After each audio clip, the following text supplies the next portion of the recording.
Hello, Chris Cuomo here. Welcome to NewsNation. I know some of you hit pause after the election on the media for good reason, bad reason, doesn't matter. Let me catch you up. They're still playing the game of petty party advantage.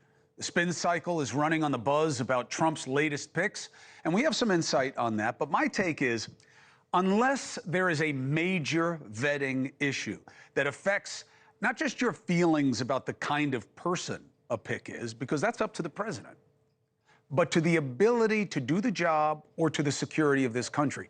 Unless we see that, let's just wait and see what they do. Because I believe a lot of this drama is just for drama's sake. The FEMA director got heat today, and her answers are worthy of a look and a check, and we will do that. Jon Stewart tells Democrats to fight like the GOP, abandon playing by the rules, which as a headline seems stupid. And I actually think it's a little inaccurate, but it's stupid because the last thing we need is more people trying to go around doing the right thing, right? But that wasn't really Stewart's point. And look, I get his cynicism. I just refuse to echo it because I believe things can get better. And if you don't believe they can get better, then they're never going to get better. And you don't need to be the bigger cheat to make things better, right? So Stewart made a point that I made last night. He just made it better. And the point is that too many are too often caught up in what they see as norms and normalizing what is not normal. It's the most common complaint that I get. But often, those judgments are stilted or short-sighted and crafted to suit merely what benefits their position. So, for example, you don't hear Biden or Harris say illegal entrants are committing crimes in this country and we have to stop it. Or that, look, we all get trans kids need protection, but so do female athletes. Now, that would all be normal, right? Unless the norm is to ignore the border and pretend people are crazy to question anything about culture changes. So it is normalizing to not blow up every lie that Trump tells, despite criticizing him more than any politician I've ever covered, often with cause. But it is not normalizing to ignore that Biden wasn't up to running for office. It wasn't normalizing that you lied about how sharp he was and that the media just went along with it. None of that is normalizing. So it is normalizing Israel's genocide to say that Israel is defending itself against multiple enemies and to get its and our people back. That's normalizing. But it is not normalizing to just ignore, if not amplify, people all over this damn country saying things like this. When Netanyahu says that he doesn't believe in a Palestinian state, I don't take that to mean that he wants to kill all the Palestinians. Just like when Hamas in the charter says that they don't believe in a Jewish state, I don't take that to mean that they want to kill all the Jews. You don't take it to mean that. You don't take it to mean that. So that's okay, right? Now, I reject that standard, that it's okay, just gloss over that, because he's just saying what he thinks. Norms should not be mere preferences. Norms should be principles that display core values. So instead of ignoring that, because, you know, social media and some campuses will boil if you go after the kid, I say show this everywhere. When October 7 happened, and that's a fact, they told me it in the inside. They told me that they planned to move on and kill as much as they could. In Beersheba, in Tel Aviv, in Haifa, they wanted to slaughter everybody. Do you know how many bodies were there? Do you know how much violence was taken on me? I was caught in the middle of a lynch. All I saw is 100% of civilians lynching me, beating me up. I was with a broken leg. I had bruises all over my body. I don't know who that kid is. I don't know who his parents are. But he should be looking her in the eye and listening to her, instead of nonchalantly just musing that, I don't think Hamas wants to kill Jews. I think it's really just getting rid of the oppressor.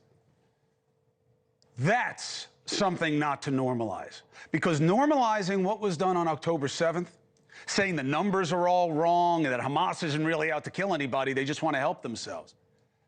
And that Israel's behind a lot of it, and that the hostages are really treated okay. It's bullshit, okay?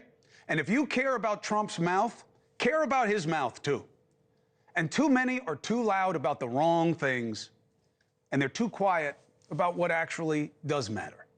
And now is the time to change, because we're in a reset. And yet, we see the same going on, and it's not just that issue. It's a lot of issues. For instance, the reaction to the election in Texas, which seems to suggest that Trump winning means we're now a Christian nation. So they play with ideas like your body, my choice, banning trans women from bathrooms, wanting to mandate teaching Bible stories in public schools. Could you see Jesus wanting to do any of those things, by the way? Don't get me wrong. I'm raised Catholic. I choose to have faith. That's my business, not yours. And I believe the Bible has a lot of good lessons. And Lord knows I could do better to live according to them than I do. And I have no problem teaching those lessons. I think they could and probably should. And then compare them with other faiths and ethical constructs to show the sameness that we see in so many monotheistic structures. And the officials there know this. And by the way, doing it my way, or the way, called comparative religious exercise, would only enhance the teaching. And a lot of schools do it. You know that. But no, they want it to be about Christian supremacy. Right? The law on the subject is clear. The Supreme Court has a specific test for the First Amendment Establishment Clause. This clearly violates it. Okay? Like with moves to mandate prayer, mandate the commandments, and all these other things that founders rejected in our Constitution. They left out references to God as operative, despite it appearing that all 39 signers were Christian, right? Why?